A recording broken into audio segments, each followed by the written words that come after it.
Pensa só na cena, o ano é 1966, auge da Guerra Fria. Para a maioria das pessoas no Ocidente, e principalmente nos Estados Unidos, a imagem de Fidel Castro era uma só. O ditador comunista, barbudo, bem ali a poucos quilômetros da costa. E então, do nada, a fonte mais improvável que se possa imaginar decide que precisa ter uma conversa exclusiva com ele. Pois é. Essa foi a manchete bem provocativa que os leitores da Playboy encontraram em janeiro de 1967. Uma revista que, vamos combinar, era famosa por coelhinhas, não por furos de reportagens geopolíticos.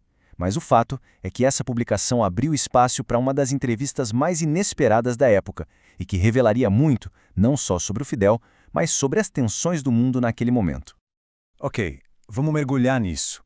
A pergunta que não quer calar é: por quê? O que Fidel Castro, um líder comunista, ganhava falando com uma revista capitalista como a Playboy? E talvez mais estranho ainda, por que a Playboy arriscaria a própria marca e reputação para fazer isso acontecer? Olha só que coisa! O contraste aqui é gritante. De um lado, a gente tem a Playboy, que era o epicentro da cultura pop, de um estilo de vida hedonista. Do outro, Fidel Castro, o grande inimigo da Guerra Fria para os americanos. Essa combinação não tinha nada a ver. Era tão bizarra que, claro, gerou uma tensão e um risco gigantescos para os editores da revista. E a verdade é que a revista estava morrendo de medo. Eles já tinham levado um tombo antes com uma entrevista falsa e não queriam passar por isso de novo. Então, para se protegerem, eles tomaram várias precauções. A introdução do artigo já era bem hostil, chamando Castro de belicoso, e no meio do texto eles colocaram várias notas do editor para contradizer o que ele dizia. Era quase como se estivessem falando: olha, a gente está publicando, mas não concorda com nada disso, hein? E a experiência de entrevistar o Castro foi tão intensa quanto o conteúdo em si. O jornalista Lee Lockwood descreveu essa presença física dele como algo quase hipnótico, sabe? Para você ter uma ideia, a conversa toda durou quase 25 horas de gravação. Imagina só, Castro se aproximava, gesticulava, num monólogo que o Lockwood descreveu como extraordinário e enervante. Bom, vamos agora para a essência da entrevista. O próprio Fidel explicando a sua evolução política, nas palavras dele. Como é que ele se transformou no homem que o mundo conhecia e, em grande parte, temia.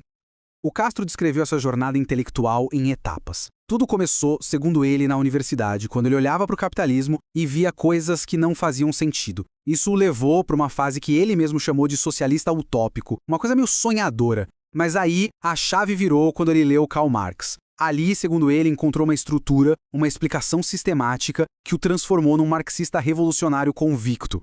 E essa frase aqui é fundamental. Com ela, o Castro basicamente admite que o radicalismo dele não foi só uma reação à hostilidade dos Estados Unidos. Era algo mais profundo, sabe? Uma parte da identidade dele que talvez nem ele mesmo entendesse direito no começo de tudo. Agora, vamos mudar o foco para a visão que o Castro tinha da grande luta da vida dele, a pequena Cuba revolucionária contra o que ele via como o gigante imperialista, os Estados Unidos. E a retórica dele era muito baseada nesse contraste. De um lado, ele pintava os Estados Unidos como o policial do mundo, uma força que promovia o egoísmo e a discriminação. Do outro, ele apresentava Cuba como a força libertadora que tinha acabado com o analfabetismo, que dava saúde e educação de graça para todo mundo. Era uma verdadeira batalha de ideologias na visão dele. E aqui vem uma admissão surpreendente, muito franca. O Castro confessou que a imprensa cubana era, sim, unilateral, que ela focava só no pior dos Estados Unidos. Mas ele justificava isso como uma resposta à propaganda americana e fez uma distinção que para ele era crucial. Segundo ele, Cuba distorcia, selecionava os fatos, mas não inventava mentiras. Agora a gente chega talvez no ponto alto da entrevista, um dos momentos mais reveladores. A perspectiva do Fidel Castro sobre a crise dos mísseis de 1962. Aquele momento em que o mundo chegou mais perto do que nunca de uma guerra nuclear. Isso tinha acontecido só 4 anos antes da entrevista. O mundo tinha assistido apavorado enquanto Washington e Moscou batiam cabeça. E bem no epicentro desse furacão todo estava a pequena ilha de Cuba. Por anos, essa foi a pergunta que assombrou a política externa americana. O que levou os cubanos a darem um passo tão perigoso? E claro, o jornalista da Playboy foi direto ao ponto e fez essa pergunta para o Castro. A resposta do Castro foi na lata, sem hesitar. Para ele, os mísseis eram uma medida puramente de defesa, uma espécie de seguro de vida contra uma invasão americana que ele achava que ia acontecer a qualquer momento. E olhando para trás, ele foi enfático, não se arrependia da decisão.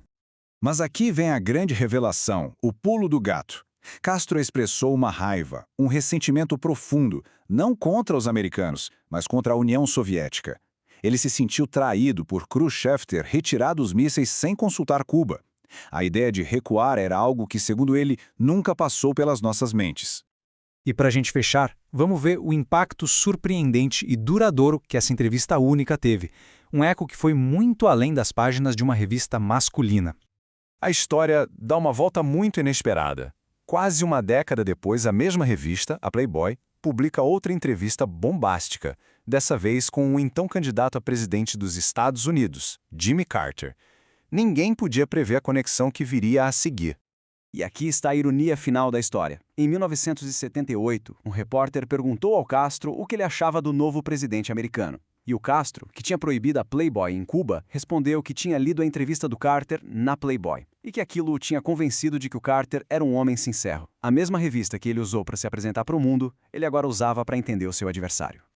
E isso deixa a gente com uma reflexão final, né? Uma conversa entre um jornalista americano e um ditador comunista, publicada numa revista de estilo de vida, acaba influenciando a percepção de um chefe de Estado sobre o outro.